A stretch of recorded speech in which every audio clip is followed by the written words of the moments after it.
아크로폴리스가 많이 있었죠. 자, 이런 상황에서 이 파르테논 신전이고요.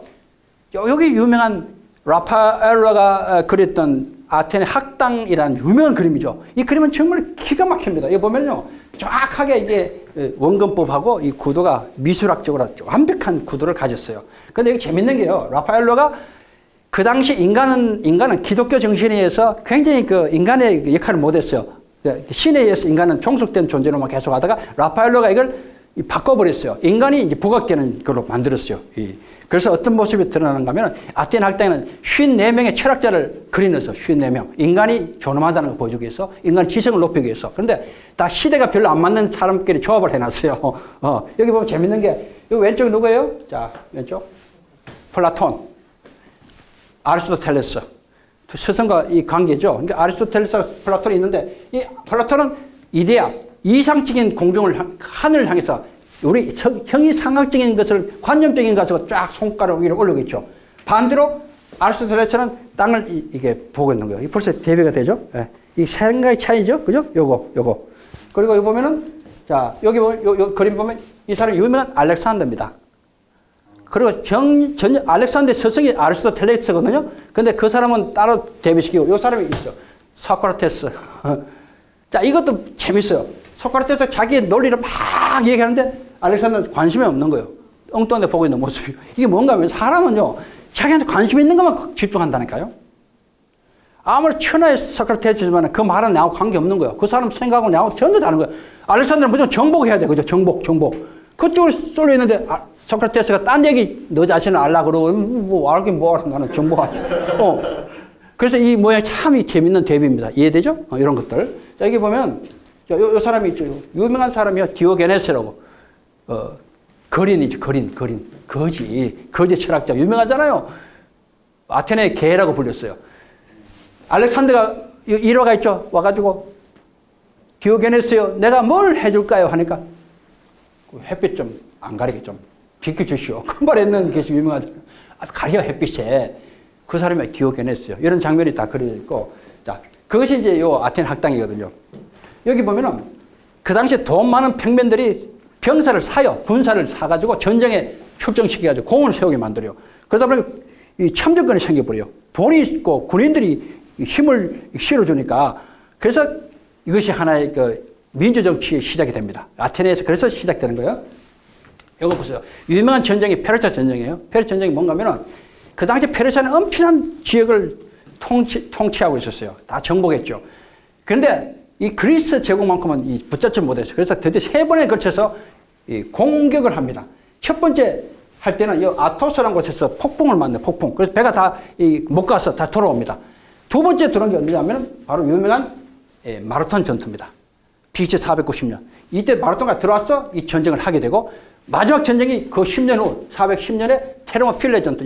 영화 300 여러분 보셨죠? 그 배경이 여기서 나옵니다. 영화 300.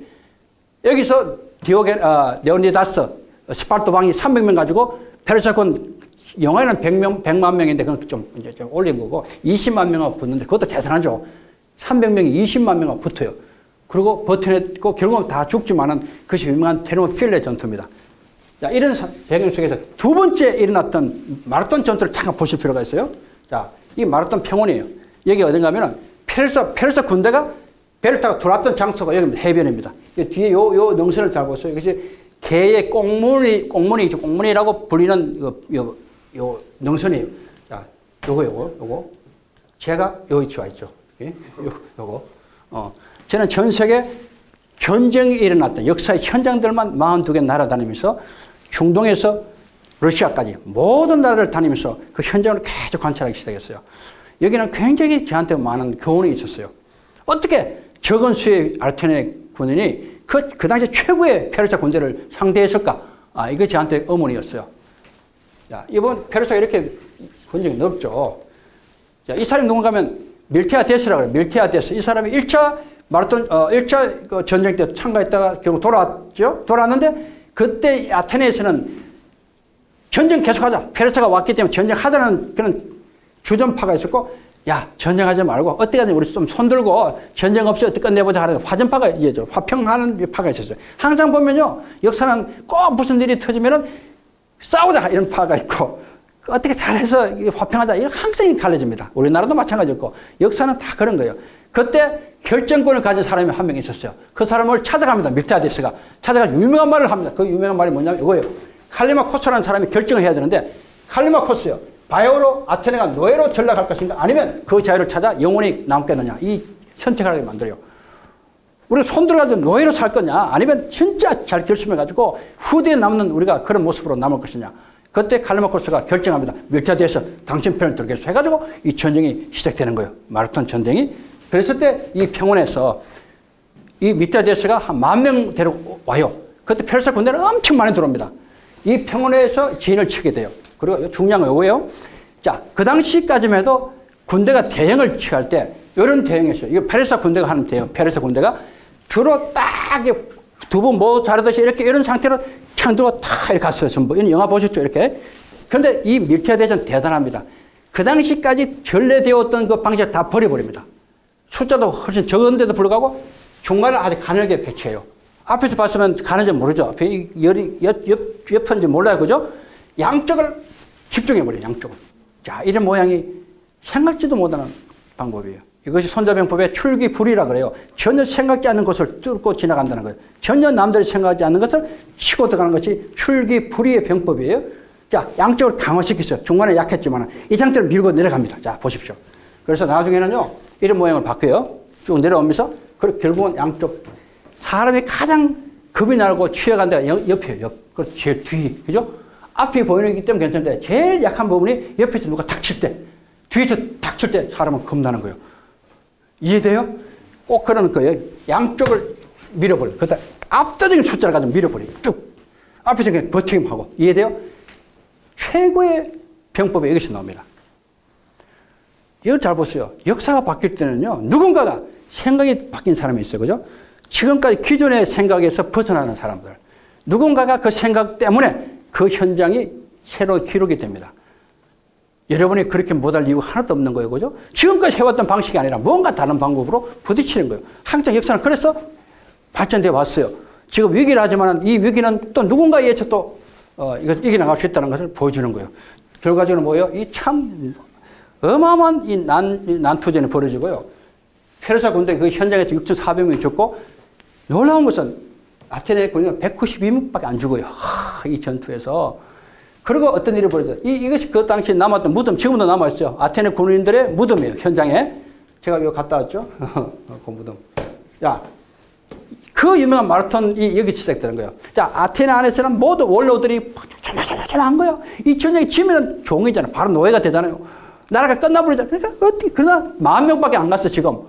위태위태한 거예요. 그러니까 막 숨죽이고 있는데 그것을 알았던 밀티아데스가 한 명을 보내는데 이 사람 이름은 에오피데스라는 말도 있고 여러 사람 이름이 왔다 갔다 하는데 지금도 자, 이 현장에서 아테네가 뛰는데 실제로 거리는 35km도 안 돼요. 30km 남짓해요. 언덕길이 있고 제가 좀 가봤는데 그 거리가 지금 42.19가 아닙니다. 이 거리를 뜁니다. 이 복장도 그 당시 요것만 가렸다는 말도 있고 아예 벗었다는 말도 있고 그래요.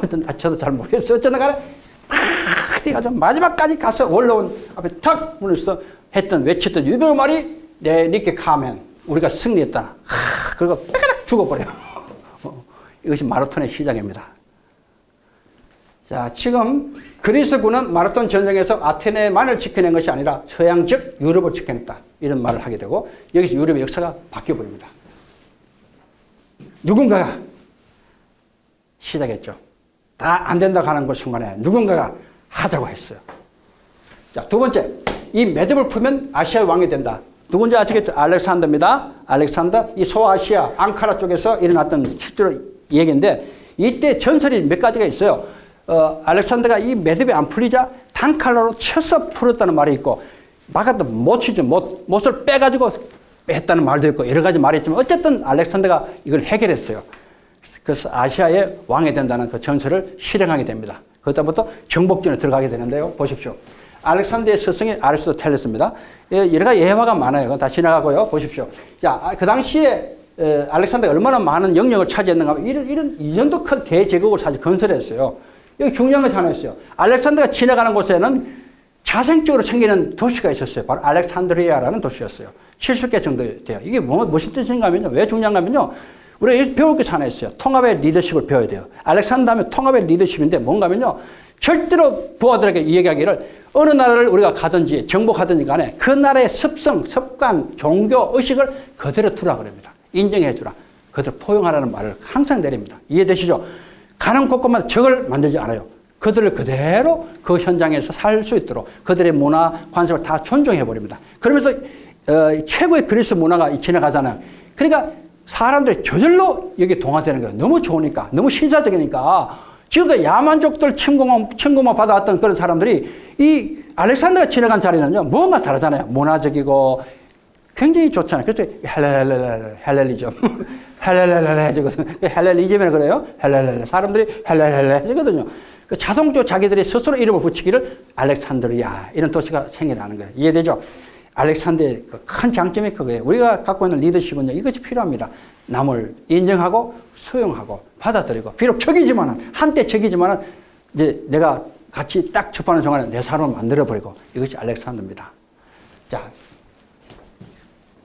여기 보시면은 이 그림이 알렉산더의 대표적인 모자이크입니다. 이 모자이크가 어디서 나왔는가 하면은 유명한 이수스 전투라고 해요. 이수스, 페르시아하고 붙는, 페르시아의 다리우스 대왕하고 싸웠던 유명한 전투가 이수스라는 곳에서 일어났던 전쟁이에요. 그때 그렸던 모자이크가 알렉산더를 보여줘요. 이 장면이요.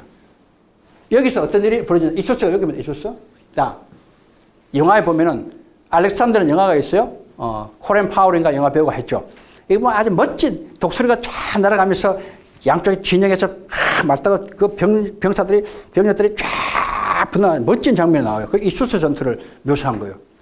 자, 여기 보면 중요한 특징이 뭔가 하면 알렉산더는 반드시 적을 이기고 난 뒤에 적 사령관이죠. 적장, 왕들에게 호의를 다 베풀어요. 당신 가족들 내가 다 보호해 주겠다. 당신 뭘 하고 싶어? 왕으로서. 어때? 다 해주겠다. 이렇게 해버려요. 그러니까 미워할 수가 없죠. 그죠? 비록 내가 졌어. 처음엔 어떤 마음이 생겨요. 어떻게 하든지 이걸 어떻게 이런 생각이 드는데, 아유, 적장이 오히려 더 많은 거 베풀고 더 많은 좋은 문화를 주니까 오히려 더 좋은 거예요. 이것이 정말 대단한 리더십이에요. 마지막 정복전이 뭔가 하면 히다스페스라는 곳. 유명한 인도하고 싸울 때, 이게 마지막 정복전이에요. 인도하고 싸울 때 어떤 일이 일어나는가 하면요. 보십시오.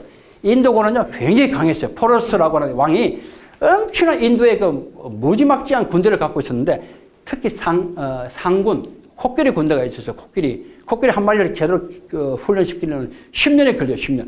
이 엄청난 코끼리 군대를 싸울 수가 없어요. 솔직히 칩니다. 이거는 이길 수가 없어요. 그 당시 인도를 이기는 군대가 없어요. 그런데 알렉산더가 이깁니다. 어떻게 이기냐 보십시오. 자, 인도군이 모여있는 장소에 앞에 강이 있어요. 강 앞에 기가 막힌 병법을 사용해요.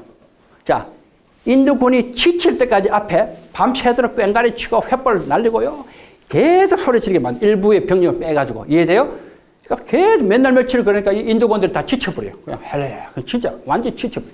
이게 병법표로 1, 2 노지라 그래요. 나는 편하고 상대는 지치게 만든다. 이게 천자병법이 유명한 병법이에요.